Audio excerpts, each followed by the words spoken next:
Hello friends, welcome to my B2 1। आज हम बात करेंगे स्कूल मैनेजमेंट प्लगइन के बारे में।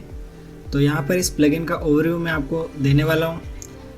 अभी 199 में ये प्लगइन आपको मिलेगा। आप वेबसाइट की शॉप में आके इस प्लगइन को परचेज़ कर सकते हैं, लेकिन परचेज़ करने से पहले इसका ओवरव्यू जो है वो मैं आपको दिखा देता हूँ, ताकि आपको पता चले किस तरीके से ये प्लगइन वर्क करता है, किस तरीके से आपको इस प्लगइन को अपने वर्डप्रेस में ऐड करना है, स्टूडेंट का डेटा फीड करना है। तो यहाँ पर सबसे पहले मैं आ जाता हूँ अपने वर्डप्रेस के डैशबोर्ड पर। तो वर्डप्रेस के डैशबोर्ड में जैसे ही मैं आऊँगा, मेरे को कुछ इस तरीके से देखने को मिलेगा स्कूल मैनेजमेंट। इसके अंदर आपको इतने सारे ऑप्शन मिलते हैं, जो ऑप्शन आपको अच्छे लगे उन सभी का यूज़ आप कर सकते हैं। डैशबोर्ड में कुछ इस तरीके से आपको स्टूडेंट का डेटा दिखेगा, और student, teachers, parents, support staff, notice, attendance, message और सेटिंग्स। तो कुछ इस तरीके से ऑप्शन आपको डैशबोर्ड में मिलेंगे जिनका यूज़ आप कर सकते हैं। यहाँ पर अटेंडेंस रिपोर्ट और लास्ट मंथ की अटेंडेंस, और जो भी स्टूडेंट फेल होते पास होते उन सभी का रिपोर्ट यहाँ पर आपको मिलेगा। आप स्टूडेंट को नोटिफिकेशन सेंड कर पाएंगे।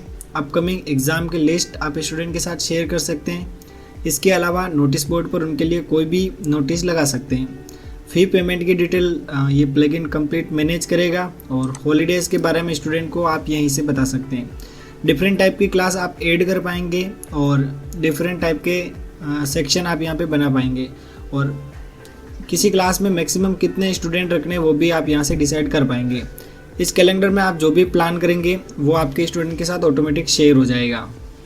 तो ये हमें इस प्लगइन का डैशबोर्ड देखने को मिलता है। तो डैशबोर्ड के बाद हम इसकी कुछ जनरल सेटिंग के बारे में बात कर लेते हैं। तो यहाँ पर जनरल सेटिंग वाले ऑप्शन पर मैं क्लिक कर देता हूँ।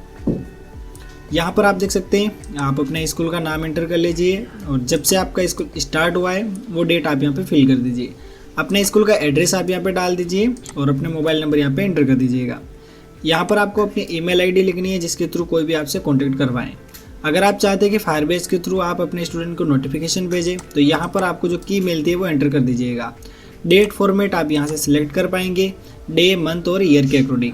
यहाँ पर आप अपने स्कूल का लोगो अपलोड कर पाएंगे इजीली, और यहाँ पर आप अपने स्कूल का जो कवर फोटो है वो ऐड कर पाएंगे। यहाँ पर बहुत सारे और भी ऑप्शन है जिनका आप यूज़ कर सकते हैं। पेमेंट अगर आपको लेना है तो उससे रिलेटेड यहाँ पर आपको ऑप्शन मिलेंगे। ईमेल नोटिफिकेशन आप चाहें तो इनेबल कर सकते हैं।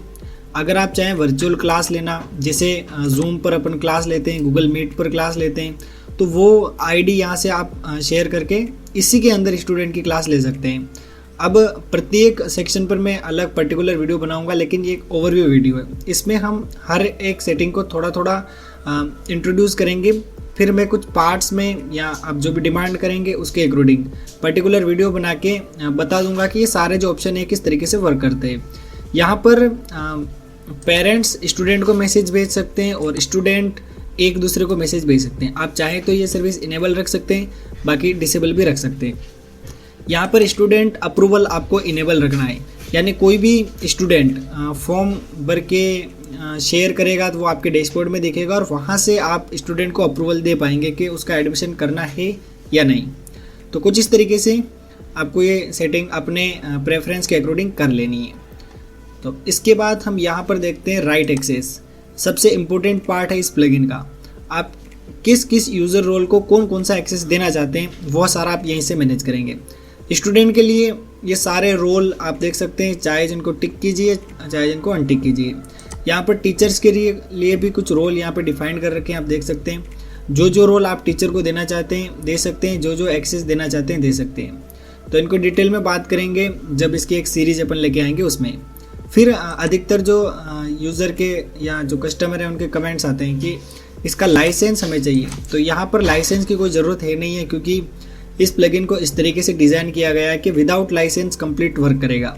ठीक है, अगर आप इन्वेंटो से इसको परचेज़ करेंगे तो इसकी प्राइस काफ़ी ज़्यादा हाइक रहेगी, लेकिन इसमें इसकी प्राइस काफ़ी ज़्यादा आपको कम मिलेगी। तो डैशबोर्ड से मैंने आपको इंट्रोड्यूस करा दिया है, जनरल सेटिंग के बारे में मैंने आपको बता दिया है, और यहाँ पर एडमिशन प्रोसेस के बारे में हम जान लेते हैं। तो एडमिशन किस तरीके से होता है ये अपन समझ लेते हैं। तो यहाँ पर आपको एडमिशन लिस्ट मिलेगी। देखो, एक सिंपल सा कॉन्सेप्ट मैं आपको समझाता हूँ। एडमिशन प्रोसेस दो तरीके से होता है। एक तो आप ये जो एडमिशन फॉर्म है इसको फिल करके स्टूडेंट का एडमिशन कर सकते हैं। अगर आप ये फॉर्म फिल करके एडमिशन नहीं करना चाहते हैं तो स्टूडेंट को ये जो लिंक है ये प्रोवाइड करवा दीजिए। यानी कि यहाँ पर आपका डोमेन नेम आ जाएगा और उसके बाद स्टूडेंट एडमिशन आपको लिख देना है। यानी आपकी वेबसाइट का होम पेज का URL डालना है और उसके बाद आपको लिख देना है स्टूडेंट एडमिशन। तो जैसे ही कोई भी स्टूडेंट गूगल पर इस URL को विजिट करेगा तो वो डायरेक्टली इस फॉर्म पर रिडायरेक्ट हो जाएगा।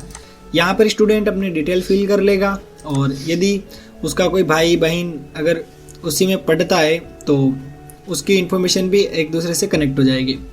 इसके बाद कुछ और भी इन्फॉर्मेशन है फादर एंड मदर की, वो भी तो चाहे आप इंक्लूड कर सकते हैं। तो यहाँ पर ये लॉगिन पेज है। जैसे अगर कोई इस फॉर्म के थ्रू रजिस्टर होगा और आपके जो स्कूल है उसमें एडमिट हो जाएगा तो उसके बाद वो इस लिंक के थ्रू अपनी प्रोफाइल या अपने डैशबोर्ड पर लॉगिन कर पाएगा। क्लियर बिल्कुल। तो ये कॉन्सेप्ट आपको समझ में आ गया होगा। अब यहाँ पर एडमिशन फॉर्म की बात करें तो इसमें एडमिशन नंबर ऑटोमेटिक जनरेट होता है, एडमिशन डेट आपको एंटर करना रहता है। इसके अलावा भी ये बहुत सारे जो फील्ड्स है ये आपको फिल करने रहते हैं। अब बहुत सारे लोगों के क्वेरी आती है कि फर्स्ट नेम और लास्ट नेम, मैं लास्ट नेम नहीं लिखना चाहता हूँ तो यहाँ पर आपको कंपलसरी ये स्टार बना हुआ है, यानी ये लास्ट नेम आपको लिखना कंपलसरी है, आप फर्स्ट नेम नहीं लिख सकते सिर्फ। तो यहाँ पर फर्स्ट और लास्ट नेम दोनों ही आपको लिखने पड़ेंगे। इसके अलावा डेट ऑफ बर्थ आपको लिखनी पड़ेगी, ठीक है, और ये सारी इन्फॉर्मेशन आपको फिल करनी पड़ेगी। उसके बाद आप चाहे तो कुछ उसके क्वालिफिकेशन के प्रूफ भी यहाँ पर अटैच कर सकते हैं। और न्यू एडमिशन पर जैसे ही आप क्लिक करेंगे तो आपका जो भी एडमिशन फॉर्म होगा उसके थ्रू यहाँ पर स्टूडेंट की लिस्ट में शो हो जाएगी। स्टूडेंट सेक्शन की अगर अपन बात करें तो यहाँ पर कुछ स्टूडेंट मेरे रजिस्टर्ड है। और टीचर की बात करें तो यहाँ पर आप टीचर को ऐड बड़े आराम से कर पाएंगे। टीचर को ऐड करने के लिए यहाँ पर टीचर का नाम लिख सकते हैं और टीचर का नाम लिखने के बाद आपको कुछ इस तरीके से इन्फॉर्मेशन फिल कर देनी है। यहाँ पर मैं आपके लिए इन्फॉर्मेशन इंटर करके आपको दिखा देता हूँ। तो कुछ इस तरीके से मैंने DOB इंटर कर दी है और अपना एड्रेस फिल कर दिया है। आपको भी कुछ इसी तरीके से अपना एड्रेस कंप्लीट फिल कर देना है। यहाँ पर आपको अपना email ID इंटर कर देना है। यहाँ पर आप टीचर्स का जो टाइम है वो भी सिलेक्ट कर पाएंगे और ID पासवर्ड आप अपने अकॉर्डिंग क्रिएट कर लीजिए। तो यहाँ पर कुछ डिटेल्स मैंने फिल कर दी है। आपको भी यहाँ पर क्लास सेलेक्ट करनी है, ऑल क्लास में सेलेक्ट कर लेता हूँ। उसके बाद ऐड टीचर पर जैसे मैं क्लिक करूँगा यहाँ पर जो टीचर्स है वो क्या हो जाएंगे, ऐड हो जाएंगे। तो यहाँ पर मैं ईमेल में 1 लिख देता हूँ ताकि ये रजिस्टर हो जाए। तो यहाँ पर जैसे मैंने ऐड टीचर पर क्लिक किया, यहाँ पर आप देखिएगा ये जो टीचर है इसमें टीचर लिस्ट में शो हो जाएगा। जिस तरीके से टीचर को ऐड किया जाता है उसी तरीके से आप स्टूडेंट को भी इसमें ऐड कर पाएंगे। तो यहाँ पर आप देखिए टीचर का रोल यहाँ पे आ चुका है और इतनी जो भी क्लास टीचर को आप असाइन करना चाहते हैं यहाँ से कर सकते हैं। यहाँ से टीचर अटेंडेंस विजिट कर पाएगा और सारा जो डेटा है वो मैनेज कर पाएगा। तो यहाँ पर सपोर्ट स्टाफ चाहे तो ऐड कर सकते हैं। पेरेंट्स सारे यहाँ पे शो होंगे। सब्जेक्ट की हम बात करें तो यहाँ पर मैंने कुछ पर्टिकुलर सब्जेक्ट बना रखी है। आप जितनी चाहे सब्जेक्ट ऐड कर सकते हैं क्लास वाइज और सेक्शन वाइज। तो अब हम यहाँ जान लेते हैं किस तरीके से जो ऑलरेडी रजिस्टर्ड होता है उसका रोल हम किस तरीके से स्कूल मैनेजमेंट में फिक्स कर सकते हैं। तो यहाँ पर जो भी यूज़र होगा वो जैसे लॉगिन करेगा तो वो अपने डैशबोर्ड में पहुँच जाएगा। तो यहाँ पर पहले से ही रजिस्टर्ड स्टूडेंट को हम स्कूल मैनेजमेंट प्लगइन के साथ कनेक्ट कर दें। तो यहाँ पर मैं आ चुका हूँ अपने वर्डप्रेस के डैशबोर्ड पर। अब मैं यहाँ पर जाऊँगा यूज़र वाले सेक्शन में। तो यहाँ पर आप देख सकते हैं यूज़र वाला सेक्शन में मैं आ चुका हूँ। यहाँ पर आपको उसका यूज़र नेम सर्च कर लेना है जिसका आप रोल कन्वर्ट करना चाहते हैं। तो यहाँ पर आप देख सकते हैं मेरा रोल आ चुका है, इसको मैं एज ए टीचर कन्वर्ट करना चाहता हूँ। तो यहाँ पर मैंने खुद को टिक कर लिया है और यहाँ पर चेंज रोल टू पे मैं क्लिक करूँगा। अब यहाँ पर आप देख सकते हैं अगर मैं चाहूँ तो खुद को स्टूडेंट भी बना सकता हूँ, टीचर भी बना सकता हूँ। तो मैं एज ए टीचर के पोस्ट पे यहाँ पे ऐड होना चाहता हूँ तो मैं टीचर पर सिलेक्ट करूँगा। इसके बाद मैं चेंज पर क्लिक करूँगा तो मेरा जो रोल है वो एज ए टीचर हो जाएगा। अब यहाँ पर देखो लिखा आ चुका है चेंज रोल्स। अब मैं जैसे ही दोबारा स्कूल मैनेजमेंट प्लगइन में जाऊँगा तो यहाँ पर आप देख सकते हैं एक टीचर ऐड हो रखा है और वो मैं ही हूँ।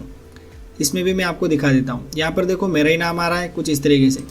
हम चाहे तो ये इन्फॉर्मेशन व्यू भी कर सकते हैं। कुछ इस तरीके से हमारी जो टीचर्स की इन्फॉर्मेशन है वो दिखाई देती है। तो आई होप आप समझ गए होंगे किस तरीके से हम एक टीचर को इसमें ऐड कर सकते हैं। इसके अलावा attendance, exam hall, grade, manage marks, homework, सारी जो चीज़ें वो आपको इसमें मिलती है। वन बाय वन सारे वीडियो बना के मैं प्लेलिस्ट में ऐड कर दूंगा और उसको आप देख के सारा जो कॉन्फ़िगरेशन है वो कर सकते हैं। एसएमएस भी आप यहाँ से भेज पाएंगे, ईमेल भी भेज पाएंगे। तो ये सारा जो कॉन्सेप्ट है मैंने आपको सिखा दिया है किस तरीके से आपको इस प्लगइन का यूज़ करना है। तो इसके अलावा आपकी कोई क्वेरी है तो आप मेरे को बता सकते हैं और उससे रिलेटेड वीडियो मैं आपके लिए बना दूंगा। मिलते हैं किसी नेक्स्ट वीडियो में, तब तक के लिए बाय। जय हिंद, जय भारत।